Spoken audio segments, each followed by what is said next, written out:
말씀을 사랑하시는 평화교회 성도님들과 함께 이 시간 토요일은 큐티의 톡톡큐 하나님 말씀을 함께 나누도록 하겠습니다. 오늘 말씀은 잠언 4장 1절부터 9절까지의 말씀을 통해서 지혜가 너를 높이리라 라는 말씀으로 함께 은혜를 나누길 원합니다. 오늘 본문은 잠언 4장 1절부터 9절까지의 말씀인데, 솔로몬은 지금 가르침의 대상이 되고 있는 젊은이들에게 지혜를 전달하고자 하는 자신 역시 그들처럼 아버지에게 훈육을 받았던 젊은 시절이 있다는 것을 회상하면서 그들을 권면하고 그 유익을 이야기하고 있습니다. 이렇게 말하는 이유는 아버지로부터 훈육을 받았다는 사실을 통해서 지금 자신이 가르치고 있는 이 말씀이 대대로 내려오는 권위 있는 말씀이라는 것을 알려주기 위해서이고, 또한 이 젊은이들도 후대에 아버지가 되어서 자녀들에게, 그 아들들에게 말씀을 가르쳐야 된다라는 것을 같이 동시에 이야기하고자 하기 위함입니다. 솔로몬은 훈계의 대상을 아들들아 이렇게 호칭합니다. 직접적으로 아들들을 말하는 것이기도 하고, 간접적으로는 후대를 이어갈 젊은이들에게 지금 권면하고 있는 것이죠. 오늘 말씀 가운데 4장 1절 말씀을 보면 아들들아 아비의 훈계를 들으며 명철을 얻기를 주의하라 이렇게 말씀합니다. 먼저 아비의 훈계를 들으라고 말씀합니다. 이렇게 말하고 있는 이유는 이스라엘 안에서 신앙교육의 가장 기본적인 단위가 가정이기 때문에 그렇습니다. 그 가정의 부모는 가르치는 자이고 자녀들은 가르침을 받는 자들이지요. 그 부모의 가르침을 배우면서 자라나는 사람들입니다. 만약 부모의 가르침을 거역하는 자가 있다면 율법에 의해서 공개적인 재판을 통해 형벌을 받아야 하는 것이 율법이었습니다. 이렇게 부모의 가르침에 큰 의미를 두는 이유는 교육에 있어서 부모는 하나님의 모형이 되기 때문에 그렇습니다. 부모의 권위와 교훈은 결국 하나님의 권위와 말씀을 대리하는 것이다라고 말할 수 있습니다. 그렇기 때문에 이스라엘의 모든 부모들은 공적 장소에서 들은 하나님의 말씀을 가정으로 가지고 와서 그 자녀들에게 다시 교훈하며, 자녀들은 그 부모의 그 말씀을 들으며 묻고 배우는 것이 자연스러운 일이었습니다. 이러한 중요한 의미가 있기 때문에 아비의 훈계를 들으라고 말씀하고 있고 명령하고 있는 것이죠.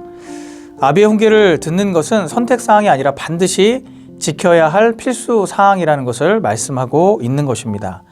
두 번째로 우리 명철을 얻기에 주의하라 라고 말씀하고 있죠.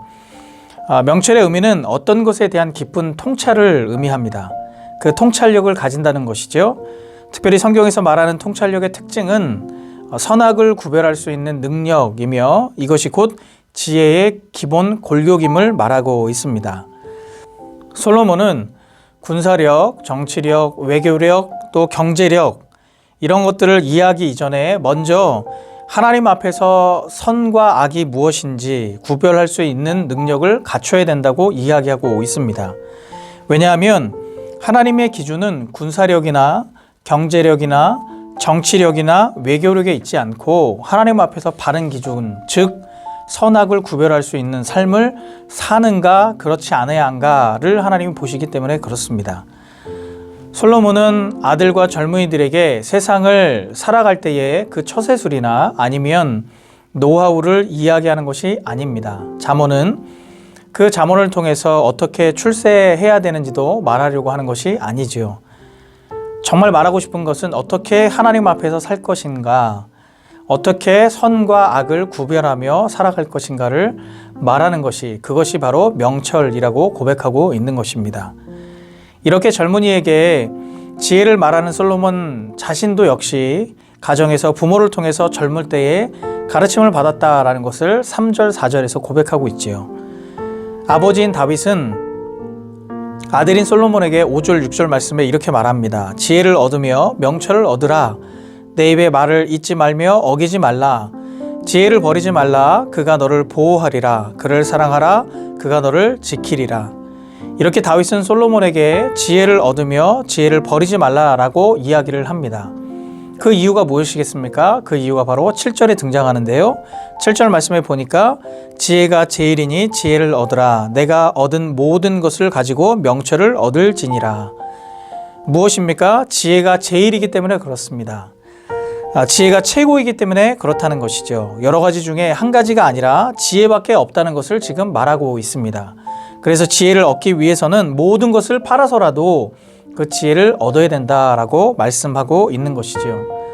결국 지혜의 근본이 되는 것은 여호와를 경외하는 것에서 시작하기에 지혜를 최고로 생각한다는 것은 하나님을 최상의 가치로 여기는 것과 같은 의미입니다. 그래서 8절 9절에서 그를 즉 지혜를 높이면 지혜의 근본이신 하나님께서 우리를 높여주신다 라고 말씀하시고 우리를 영화롭게 해주시며 또한 아름다운 관, 영화로운 면류관을 주시겠다라고 말씀하고 계십니다. 오늘 말씀을 통해서 우리가 깨닫게 되는 것은 지혜를 제일로 여기는 것이지요. 우리에게 수많은 유익을 주는 그 중에 한 가지가 아니라 지혜밖에 없음을 우리가 깨달아야 된다는 것입니다. 지혜가 제일이기 때문에 그렇습니다.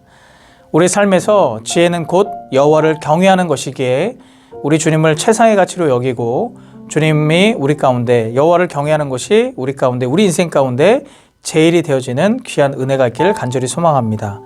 오늘도 우리가 살아갈 때에 하나님 지혜를 달라고 구하고 또 하나님 앞에 어떻게 살 것인가 또 선악간에 우리가 하나님 앞에 어떤 기준을 가지고 살 것인가를 늘 고민하며 또 하나님 앞에 묵상하며 살아갈 수 있는 우리의 신앙, 우리의 마음 되어지길 간절히 소망합니다.